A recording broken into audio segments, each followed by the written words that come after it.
তো দর্শক, আজকে আমরা রান্না করে দেখাবো আলু টমেটো দিয়ে ট্যাংরা মাছের চচ্চড়ি। তো প্রথমে আমরা মাছগুলোকে ভালো করে ধুয়ে কেটে নিয়ে তারপরে হলুদ, মরিচ এবং ধনিয়া এবং লবণ দিয়ে মেখে নিয়েছি। এখন আমরা চুলাইতে তেল গরম হচ্ছে, আপনারা দেখতেই পাচ্ছেন। তো তেলটা গরম হয়েছে, এখন আমরা এখানে মাছগুলো ছেড়ে হালকা ভেজে নিব।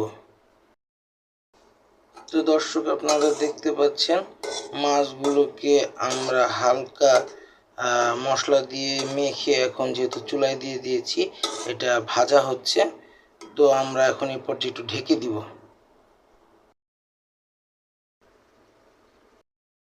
তো দর্শক, মাছগুলো ভাজা হয়ে গেছে, তেলগুলো ভেসে উঠেছে। তো এই পর্যায়ে আমরা এটার ভিতরেই বাকি উপকরণগুলো দিয়ে দিব। এই পর্যায়ে দর্শক, আমরা দিয়ে দিয়েছি এটাতে আদা বাটা, পেঁয়াজ বাটা, রসুন বাটা এবং ধনিয়া পাতার বাটা। সেই সাথে দিয়েছি পেঁয়াজ কুচি এবং কাঁচামরিচ কুচি, টমেটো কুচি এবং আলু। এখন এগুলা দিয়ে সামান্য একটু পানি দিয়ে ঢেকে দিব রান্না হওয়ার জন্য। আপনারা দেখতে থাকুন, এভাবেই তৈরি হয়ে যাবে আমাদের আজকের রান্না।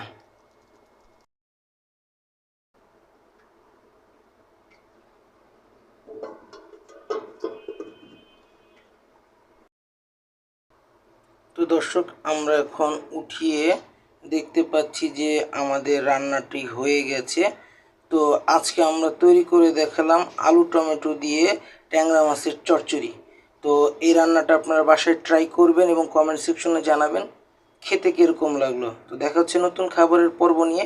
সে পর্যন্ত ভালো থাকবেন, সুস্থ থাকবেন, আমাদের চ্যানেলটি সাবস্ক্রাইব করে সঙ্গে থাকবেন। আসসালামু আলাইকুম, আল্লাহ হাফেজ, বিদায়।